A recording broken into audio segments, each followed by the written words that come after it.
No entendemos los tiempos de Dios, pero también no hemos entendido la fiesta del Señor, en el cual el Nuevo Testamento dice que son sombras proféticas de cosas por venir. Las profecías en las fiestas del Señor, presentado por Michael Root. Shalom, soy Michael Root, estoy en los jardines de Ofel, en la esquina suroeste del muro de retención que rodea el monte del templo en la ciudad antigua de Jerusalén. Hace más de 3000 años, David ben Jesse, rey de Israel, compró la cima de esta montaña sobre la cual construyó un templo para el Dios viviente. Estas rocas gigantes que constituyen el muro de contención están colocadas en el monte Moriah. En hebreo, Har Moriah. More, maestro, y Yah, el nombre santo del Dios de Abraham, Isaac y Jacob. El monte Moriah, la montaña donde Yahweh será nuestro maestro. Es sobre esta montaña donde Abraham ensayó el sacrificio de su hijo Isaac, pero se le proveyó un cordero macho de 1 año como sustituto de su hijo. Fue sobre este monte donde David levantó un tabernáculo para albergar el arca del pacto. Fue aquí, sobre el monte Moriah, donde David vio, por revelación, detalles del futuro Mesías, quien sería uno de sus descendientes. Fue aquí, sobre este monte, donde el rey David realizó ensayos detallados para el servicio del templo. Ensayos que predecían exactamente lo que el Mesías iba a lograr aquí en la ciudad de Jerusalén, cuando él viniera a redimir a su pueblo de las consecuencias de sus pecados. Moisés y luego el rey David establecieron estos ensayos detallados como sombras de buenas cosas por venir que el Mesías tenía que cumplir. Este es el lugar exacto donde han tenido lugar estos ensayos y donde serán cumplidas por el Mesías. Únese a nosotros en los estudios de televisión de Lester Summerall, donde esta presentación multimedia fue grabada por el Club de la Profecía. Esta es Profecía Bíblica 101. Ahora, episodio número 1 en la serie de 26 partes sobre las profecías de las fiestas del Señor, Sodoma y Gomorra, halladas. Lo que parece ser a la distancia formaciones rocosas en medio del desierto de Israel, resulta ser la ciudad entera de Gomorra que ha sido encontrada todavía intacta, todavía de pie. Aquí, en la base de Masada, entre Masada y el Mar Muerto, uno puede ver los restos de las cenizas de las ciudades de las llanuras. Al fondo se pueden ver 2 objetos alargados de forma de pirámide. Ahora, los ángulos de 90 grados no aparecen en la naturaleza, pero aquí en el desierto de Judea hay edificios que son de la misma longitud, ancho, profundidad, altura y ángulo de inclinación. Estos abren el camino hacia el sitio del área del templo. Justo como leemos en el libro de Deuteronomio, nada queda de la ciudad de las llanuras excepto azufre, sal y cenizas, y nada crece allí. Allí fuera de la principal población de Jerusalén, conforme uno mira hacia el monte Masada y la galería de Herodes a la distancia, uno ve las cenizas, y la ciudad de cenizas al frente. Allí está Bruce Brill, a quien lo conocemos respetuosamente como Bruce Azufre, sosteniendo algunos pedazos de azufre que encontramos la última vez que estuvimos allá durante la fiesta de Pesach o Pascua. Uno ve las cenizas al fondo, y él está sosteniendo azufre en sus manos. Las escrituras dicen que llovió fuego y azufre del cielo sobre las ciudades de las llanuras, destruyéndolas. En los restos de cenizas uno puede ver la huella dejada por el azufre conforme llovía del cielo. Las cenizas luego se compactaron de modo que esos trozos de azufre que contienen 95.372% de azufre puro todavía permanecen hasta el día de hoy. Son objetos en forma de pirámide que continúan erosionándose año tras año. Y vamos allí al menos 2 veces al año. Aquí estoy con mi vestido del desierto a temperaturas que sobrepasan los 50 grados centígrados en el punto más bajo de la tierra. Un lugar inhóspito. Esta es la razón de por qué muchas personas no van allá. Esas son huellas de león.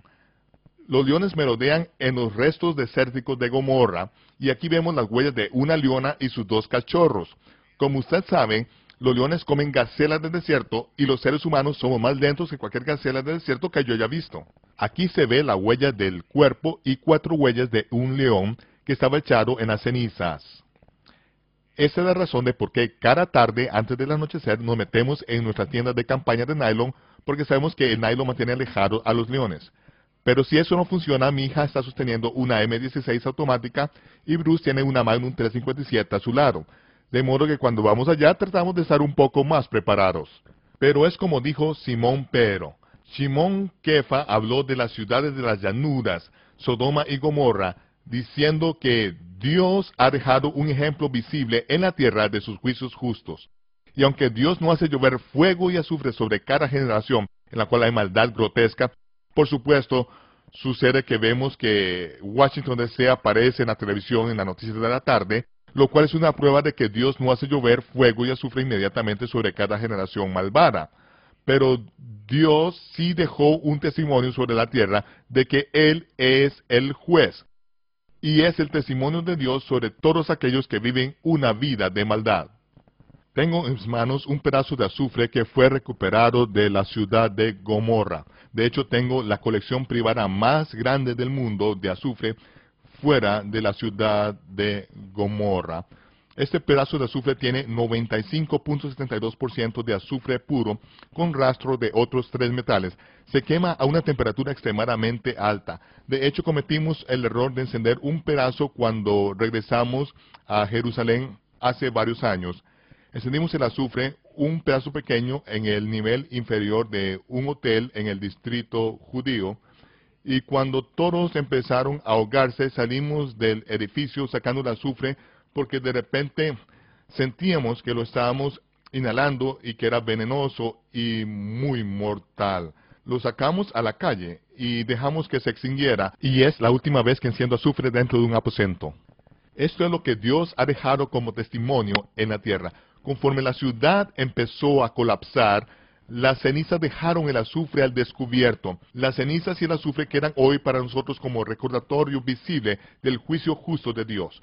No es solo el recordatorio del juicio justo de Dios contra los malvados, sino dice que es un ejemplo para los justos de que Dios puede librarlos en el día del juicio. Este pedazo de azufre es buenas noticias y malas noticias. Depende de usted dónde se encuentre en relación con el Creador de los cielos y de la tierra. Los restos de Sodoma y Gomorra aún permanecen como recordatorio del juicio justo de Dios, que Josefo y Simón Pedro hablaron de Sodoma y Gomorra como algo común en sus días, y ahora los restos de esas ciudades han sido redescubiertos recientemente en la tierra de Israel en esta última generación, y ahora Israel está habitando esa parte del mundo de nuevo. Aún más, Pedro dice, sabiendo esto, que en los últimos días vendrán burladores. Dentro del contexto de lo que él dijo en 2 de Pedro capítulo 3, en los últimos días estos burladores no incluirían solamente a los creyentes, sino que sería gente que se podrían considerar como ministros dentro del cuerpo de creyentes. Esos hombres estarían caminando según su propia concupiscencia, preocupándose solo de ellos mismos y asegurándose de que todo lo que hacen sea por sus propios intereses. Dice que estos burladores caminarían según su propia concupiscencia, burlándose, es decir, ¿dónde está la promesa de su venida? Desde que nuestros padres durmieron, todo continúa de la manera que todo ha sido. Gustosamente ignoran que Dios juzgó al mundo en los días de Noé y juzgará al mundo de nuevo. En los días de Noé sacudió las bases de la tierra, pero esta vez Él va a sacudir los cielos también. Todo lo que pueda ser sacudido será sacudido. Lo único que va a permanecer de pie son aquellas cosas que están fundadas sobre una roca que no puede ser removida ni sacudida. No se equivoquen, es Dios quien va a hacer la sacudida, y lo va a hacer por una razón, así como dijo Yahshua en los evangelios. Cuando el viento sopla y cuando las olas rugen, no dice sí, sino cuándo. Hay un tiempo en el cual Dios va a sacudir las cosas. Este es el testimonio de Dios que ha dejado para los últimos días. Siempre me sorprende cuando viajamos alrededor de los Estados Unidos, conforme presentamos algunos de esos hallazgos arqueológicos que ahora han salido a la luz, justo en la última generación, y la mayoría de ellos desde el tiempo en que Israel recuperó la ciudad de Jerusalén en 1967. Y vemos que, como dijo Pedro, gustosamente ignoran en los últimos días. Nosotros viajamos por los Estados Unidos no solo con pedazos de azufre, sino que también invitamos al arqueólogo, quien fue acreditado por el gobierno turco para que hallara el arca de Noé. Aparecimos en la radio y la televisión y nos sorprendió cuán poca gente realmente quería investigar o poder sostener pedazos petrificados del arca de Noé. Pedazos petrificados del arca de Noé que aún existe hasta el día de hoy. Fue a finales de 1950 que apareció en un campo un objeto en forma de barco en las montañas de Urartu o Ararat al norte de Turquía. En 1978 sucedió un terremoto en el norte de Turquía, cuyo epicentro fue el puro centro del objeto en forma de barco. Aún se puede ver la fisura hoy en día, pero ese terremoto en un minuto sacudió toda la tierra, la esparció hacia los lados de ese objeto en forma de barco y dejó expuesto piezas de soporte del muelle horizontal de 10 y 16 metros de largo, restos petrificados del arca de Noé. Dios excavó el arca de Noé en un minuto más de los que los arqueólogos pudieron lograr en 100 años con equipo moderno. Dios es el que está a cargo y ha dejado ese testimonio en la tierra para los últimos días. Conforme hemos estado viajando alrededor del país presentando estas diferentes evidencias, estamos viendo que en vez de cientos de miles de personas que vienen, solo hay unos cuantos cientos. La mayoría de las personas se quedan en la casa viendo televisión, inmersos en los deportes o lo que sea. Siempre es una decepción de cuántas personas salen a ver estas cosas. Pero nunca es una decepción de quién sale. Dios ha llamado a su pueblo en los últimos días. Les ha permitido saber que hay algo muy significativo que está a punto de desatarse. En solo unos años hemos visto que muchas personas y muchos grupos alrededor del país y alrededor de esta parte del mundo de repente encuentran que las fiestas del Señor se han convertido en algo muy importante para ellos, han llegado a ser muy significativas para ellos, pero no saben por qué. En esos últimos días Dios está haciendo que sucedan estas cosas de manera que podamos entenderlas. Pero mismo dijo, en los últimos días estos burladores gustosamente ignorarán que en los días de Noé Dios sacudió la tierra. La próxima vez va a sacudir los cielos y la tierra. Todo va a ser sacudido. Dice, pero Dios no se tarda con respecto a sus promesas de juicio. Aunque parezca que la vida continúa como siempre, Dios no se tarda con respecto a sus promesas de juicio que fueron pronunciadas por los profetas hebreos. Dios es paciente, esperando que nadie perezca.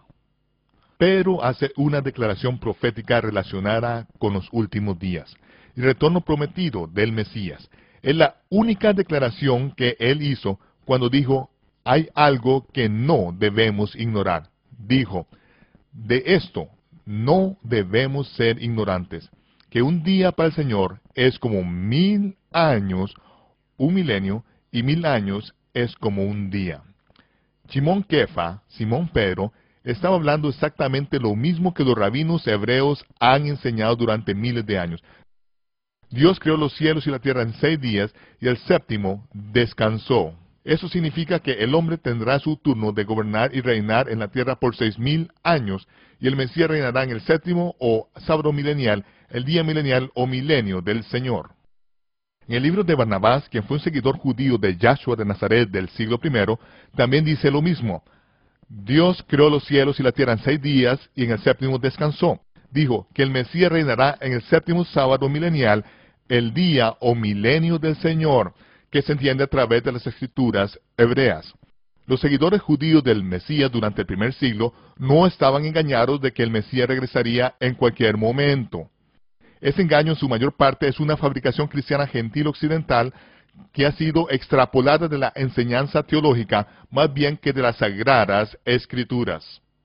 Dios ha dejado un testimonio para este tiempo, que un día con el Señor es como 1000 años y 1000 años como un día. Ahora, en esta parte del mundo, nosotros, en su mayor parte, no se nos enseña matemática básica, especialmente en la iglesia, porque si no podemos contar 3 días y 3 noches entre Viernes Santo y Domingo de Resurrección, no hay esperanza de que podamos ser capaces de hacer cálculos matemáticos más avanzados. Pero vamos a hacer algunos de esos cálculos este día. Vemos que el primer año de Adán fue el año 1. Entonces, el primer milenio fue del año 1 al año 1000. Y el segundo milenio del año 1001 al 2000. El tercero del 2001 al 3000. Y para cuando llegamos al año 6001, allí es cuando empieza el séptimo día o sábado milenial, cuando empieza el día o el milenio del Señor. También vemos que ese cuadro en Bereshit, en Génesis, en el cual dice que Dios le dijo a Adán, en el día que comas de él, ciertamente morirás. Pero vemos que Adán vivió 930 años. ¿Cómo podemos reconciliar eso? Se debe a que sabemos que un día para el Señor es como 1000 años y 1000 años como un día. Adán fue creado para vivir para siempre, pero murió en el día milenial o el milenio en el cual él fue creado. Y aunque Matusalén se acercó con una vida de 969 años, desde ese punto en adelante jamás nadie ha pasado del día milenial aún desde ese propio principio. Dios lo dijo correctamente en Génesis. Mostró cómo ese cuadro profético se va a ver a través de las Escrituras y a través de la fiesta del Señor, la fiesta de la primavera y la fiesta del otoño. Vamos a ver la manera en que esas fiestas juegan un papel. De acuerdo con el calendario judío moderno, en la actualidad estamos en el año 5760. El año 5760 indicaría que falta al menos 240 años para que empiece el séptimo milenio o el milenio sabático. Pero no hay estudiosos judíos sobre el planeta hoy en día que disputen el hecho de que se han sustraído años del tiempo total que ha pasado. Todos sabemos que se sustrajeron años. El asunto es, ¿cuántos años? El rabino judío Shimon Schwab notó que él podía probar que faltan al menos 165 años del total de años que han pasado en el calendario, y tal vez muchos más. Entonces queda la pregunta, ¿en qué año estamos? Entre los cronólogos cristianos gentiles de Occidente, ninguno realmente discutiría la siguiente declaración, que la creación ocurrió alrededor del año 4000 antes de la era común, y aquí ahora estamos alrededor del año 2000 de la era común. Cualquier niño de segundo grado podría sumar y ver que 4000 años antes de la era común y 2000 de la era común nos trae alrededor de años de 6000 en ese punto. Pero no se nos enseña la premisa básica y la comprensión de las escrituras hebreas, que un día con el Señor es como 1000 años y 1000 años es como un día. Así es, vamos a ver la manera en que Dios reconoce el tiempo y entender estas cosas desde la perspectiva bíblica, desde la perspectiva hebrea, porque estamos viviendo en el universo de Dios. El mundo en el cual vivimos está sincronizado con el calendario de Dios y el reloj de Dios. Ya sea que sepamos acerca de ello o no, no hace ninguna diferencia. Dios no hace girar el universo alrededor de lo que entendemos. Yo aprendí eso hace varios años. Si no lo entiendo, si me entrometo, parece que sigue simplemente girando todo el tiempo. En lugar de medir el tiempo de la manera en que Dios lo mide, claramente expresaron las escrituras hebreas que hemos abandonado en Occidente. Hemos heredado y adoptado una manera pagana de reconocer el tiempo que está completamente fuera de foco con la manera en que Dios reconoce el tiempo. En el mundo occidental, cada día de la semana tiene el nombre de una deidad pagana. Cada mes del año tiene el nombre de un ángel caído, un dios diferente, desde Janis, el dios de 2 cabezas, hasta Agosto, de César Augusto, el dios del Imperio Romano. Y así hemos heredado un reconocimiento pagano del tiempo y completamente hemos abandonado el calendario de Dios que claramente ha delimitado en las escrituras hebreas. Hasta el mundo occidental, principalmente en los Estados Unidos, que argumenta creer que la Biblia, la palabra de Dios, completamente ha abandonado el calendario de Dios. Es como si hubieran quebrado las manecillas al reloj. No sabemos qué hora es, pero Dios sí sabe qué hora es y tiene un plan y una promesa. Cuando empiece el séptimo día o sábado milenial, vamos a ver algunos acontecimientos increíbles, especialmente cuando lleguemos al séptimo mes del séptimo milenio. Estas fiestas del séptimo mes se cumplirán cuando empiece el día o milenio del Señor. Nos encontramos justo en el umbral de ese punto exacto. Fue hace 3 años que yo publiqué, presenté y defendí en Jerusalén el primer calendario hebreo bíblico astronómicamente corregido desde la destrucción de Jerusalén en el año 70 de nuestra era. Y fue el rabino Gilel II en el siglo IV que hizo los cálculos matemáticos astronómicos avanzados de modo que pudiéramos tener un calendario proyectado que pudiera ser usado por la gente que estaba siendo esparcido sobre 3 continentes cuando ya no estábamos en la tierra. Cuando ya no podíamos guardar el calendario original de Dios, se produjo un calendario alterno. Para ese tiempo era extremadamente exacto. Pero ahora, 1600 años después, esos cálculos ya no tienen la suficiente precisión como para mantener el calendario ajustado a la larga duración por lo cual ha estado en uso. En este punto del tiempo, en particular, usando el calendario judío moderno, nos encontramos la mayor parte del tiempo celebrando los días de fiesta en el día equivocado. Muchas veces estamos completamente en el mes equivocado de acuerdo con el calendario original de Dios. Mientras que esto pudo haber sido aceptable en generaciones pasadas, ahora que estamos de vuelta en la tierra, no hay razón de por qué no podamos regresar al calendario original de Dios. En nuestra cultura occidental nos hemos encontrado también completamente inmersos en fiestas paganas heredadas con celebraciones paganas con nombres nuevos. Estas celebraciones paganas con nombres nuevos no tienen base ni en la verdad ni en la realidad. Algunas tales como Easter ni siquiera se les ha cambiado el nombre. En inglés, Easter o Astarot es el nombre de la diosa de la fertilidad con pechos desnudos del oriente, quien bajó del cielo un huevo gigante y cayó en el río Éufrates a la salida del sol el primer domingo después del equinoccio invernal. Luego salió del huevo y convirtió un ave en una liebre que pone huevos. Unos años después, los sacerdotes de Easter sacrificaban niños. Tomaban los huevos de Pascua y los teñían en la sangre de los niños sacrificados. Muchas de esas tradiciones aún se celebran en el nombre de Dios por parte de aquellos pueblos que dicen que están adorando al verdadero Dios. Realmente no entienden que lo que realmente heredaron. Lo que los cristianos han traído a sus iglesias son feriados de ocultismo. Los han heredado, los hemos heredado. Encontramos que cuando heredamos esas cosas, abandonamos las fiestas del Señor, que son las sombras proféticas de las buenas cosas por venir. Una vez más, nos encontramos con las manecillas quebradas del reloj. No entendemos el calendario de Dios y nos hemos perdido la comprensión de las fiestas del Señor, que el Nuevo Testamento dice que son sombras de las buenas cosas que vienen.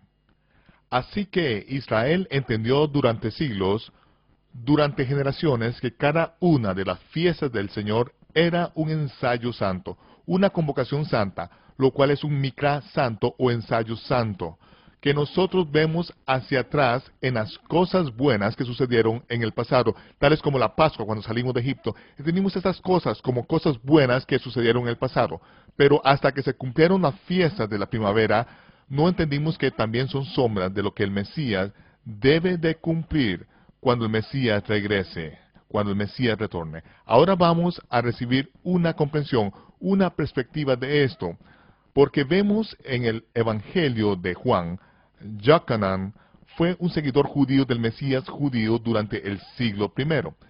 Y es en su Evangelio, en su registro, donde dice: no he escrito todo lo que podría escribirse o debería escribirse. El mundo no sería capaz de contener todos los rollos de las cosas que deberían escribirse acerca de Jesús de Nazaret. Continúa: pero he escrito esto para que ustedes puedan saber que Yahshua de Nazaret es el Mesías, el unigénito de Dios, para que creyendo puedan tener vida a través de su nombre. Ahora, ¿cómo es que un discípulo judío del Mesías prueba a su cultura, a su gente, que Yahshua es el Mesías? ¿Cómo lo hace? De todas las cosas que podrían y deberían escribirse, el mundo no siendo capaz de contener los rollos, que es lo que él selecciona y usa para probar que él es el Mesías.